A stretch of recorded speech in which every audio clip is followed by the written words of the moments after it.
Hello, everyone. In this video, I would like to speak about something extremely important that I think we should take our time and discuss. And what I'm referring to is the ongoing outrage at the protesters on the college campuses across this country, and just the overarching effect that that is having on American society as I see it, and basically everything that's brought us up to this point and what we can expect in the future. But before speaking about that, I'd like to use this video of Mr. Benjamin Netanyahu, basically the leader over in Israel, talking about what's going on right now here in the States. Please take a look at what he has to say about it.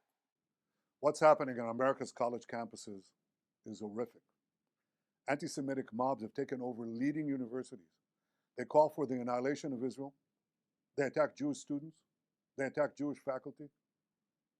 This is reminiscent of what happened in German universities in the 1930s. It's unconscionable. It has to be stopped. It has to be condemned, and condemned unequivocally. But that's not what happened. The response of several university presidents was shameful. Now, fortunately, state, local, federal officials, many of them have responded differently, but there has to be more. More has to be done. It has to be done not only because they attack Israel, that's bad enough. Not only because they want to kill Jews wherever they are, that's bad enough. It's also, when you listen to them, it's also because they say not only death to Israel, death to the Jews, but death to America. And this tells us that there's an anti-Semitic surge here that has terrible consequences. We see this exponential rise of anti-Semitism throughout America and throughout Western societies as Israel tries to defend itself against genocidal terrorists who hide behind civilians. Yet it is Israel that is falsely accused of genocide, Israel that is falsely accused of starvation and all sundry war crimes. It's all one big libel, but that's not new. We've seen in history that anti-Semitic attacks were always preceded by vilification and slander, lies that were cast against the Jewish people that are unbelievable, yet people believed them. And what is important now is for all of us who are interested and cherish our values and our civilization, to stand up together and to say enough is enough. We have to stop anti-Semitism because anti-Semitism is the canary in the coal mine. It always precedes larger conflagrations that engulf the entire world. So I ask all of you, Jews and non-Jews alike, who are concerned with our common future and our common values, to do one thing: stand up, speak up, be counted. Stop anti-Semitism now. Okay, I apologize for making you watch that garbage, but it was necessary. Let me say firstly that that individual is one of the most deranged and crazed people on planet Earth. He is currently leading his state. First of all, this guy is a foreign entity. He represents a foreign entity in Israel. I'm speaking from a person that was born and has lived in the United States for his entire life. I'm a citizen of the United States. This is my home. This guy is the leader of a foreign state, and he is having a problem with what's going on here in our home, and he's saying that the response isn't tough enough.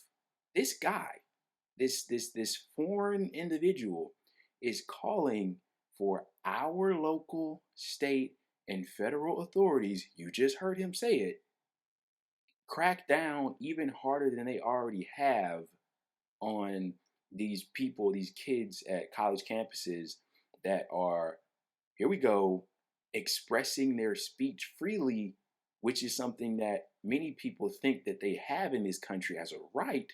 But in this video, we'll uncover that that's always been false, and it'll continue to be false until we make some kind of drastic change in this country. He starts off ridiculously speaking about these anti-Semitic mobs.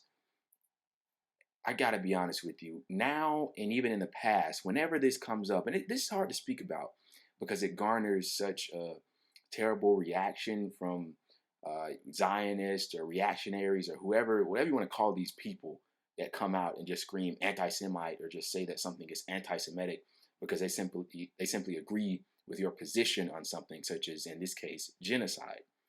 He says that teachers are being attacked, Jews are being attacked, By all means, educate me if I'm missing something, but I have not seen any recorded attacks. Now, just because I haven't seen it doesn't mean it's happening, but I'm incredibly doubtful. I have not seen any official recorded attacks on any faculty, on any staff of any college campuses that claim to be Jew or whatever the case may be. These are groups of people that are coming together and staging protest in something that they believe in. They oppose what is currently being done to the people of Palestine. I mean, the numbers are amazing that we're getting out of that location in the world. Tens of thousands of people are being massacred or have been massacred so far. I mean, the latest number I've seen is like 15, 16,000 children alone, babies. I mean, this is stuff that you read about, like fiction type, but no, this is actually happening. And then he has uh uh the gall to compare it to Germany in the 1930s. These college campuses where people are protesting a genocide. He wants to compare it to the Nazis in Germany in the 1930s, as if such a comparison can be made in good faith. But that's the thing. None of this is in good faith. I mean, I just saw a picture of literal, I don't know if they were army person or what, but federal, they had to be federal authorities with sniper rifles on college camp. So college campuses across the United States are no longer safe. I say that as if they were safe in the first place with the amount of mass shootings we have in this country. So they're even less safe than they already were. They were never safe in the first place. Please don't get it confused. But now we have this deranged foreign agent in Benjamin Netanyahu who's leading his country, you know, uh, uh, in a genocide against a certain group of people, ethnic cleansing these people. And he's calling for our government, our local, state, and federal authorities to beat us over the head with the baton, which they've been doing, to shoot us with rubber bullets, which they've been doing, to mace us, which they've been doing. When we step out with a sign and say, stop killing women and children over in Gaza. This is one of the most bizarre moments in human history, and the test of time will really prove, I believe, everything that I'm saying to be correct. And by the way, I forgot to mention this. I'll probably slide this somewhere in the video randomly, but just to give you an idea, so these are campus protests since Wednesday, April the 17th. I'm going to read off you some names of some colleges here. There's sure to be more to come in the future, and we'll make sure to stay updated on that. But we have USC. That's a really big one. I've been seeing a lot of videos, a lot of scary stuff coming out of USC. Obviously, that's in California. UT Austin in Texas. I'm guessing that's the University of Texas at Austin. The University of Minnesota, Indiana University, Emory in Georgia, Ohio State, Columbia University. That's another hot spot that we've been seeing some really scary stuff. Princeton, Emerson, Yale, and NYU. And something tells me this is just the beginning. To go back to the free speech point, I almost let that linger off. I've said this, and I've maintained this position in the past, and I'll continue to maintain it until it's been proven wrong. Whenever there's an outburst from the people, whether it's Black Lives Matter, whether it's unions protesting for higher wages, going on strikes, whatever the case may be, people heading to the picket line for worker co-ops, whatever cause. Whenever the government or the powers that be, the people that run the society, disagree with what the mass of people think, they employ the police, they employ the hound dogs to come in and stop you, to bring it to a halt, to beat you over the head with a baton, and to do all the rest of it. And it pains me to see people criticize other places in the world. Like there are people that genuinely think that you are more free here in America because you can take to Twitter and tweet a mean thing about Joe Biden, and then you declare that you somehow have more free speech than the average citizen in China. when you simply step out onto your college campus that you attend. You're paying tens of thousands of dollars to go into debt over to simply get an education, mind you.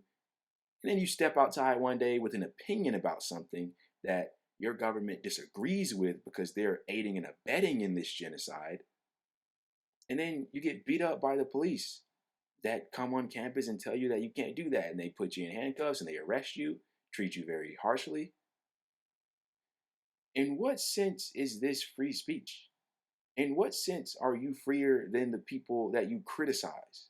You know, oh, North Korea, dictatorship. Look at the people in Russia. Putin, he's horrible. Dictator, he's an authoritarian. I don't know, man. Maybe we need to do a really, really in-depth look in the mirror session and look within instead of outward so often, because this is one of those defining moments of what you really can and cannot do within this country. And a lot of people are crossing that line. A lot of people are crossing that line with this Israel Palestine conflict and what can and cannot be done. Yes, you can do certain things, but other things, as like the crying, you know, this genocide and going against it and going against the policy of the US government, you can't do that. They've showed us certain things you just can't do. Julian Assange is currently being persecuted for just telling us what our government, what kind of war crimes they were committing, among other things. I mean, that guy's a hero, but look at what's happening to him. Look at what they did to Edward Snowden. I mean, they show us all the time how far you can take it. And in their eyes, the people, these brave, courageous individuals on these college campuses have taken it entirely too far.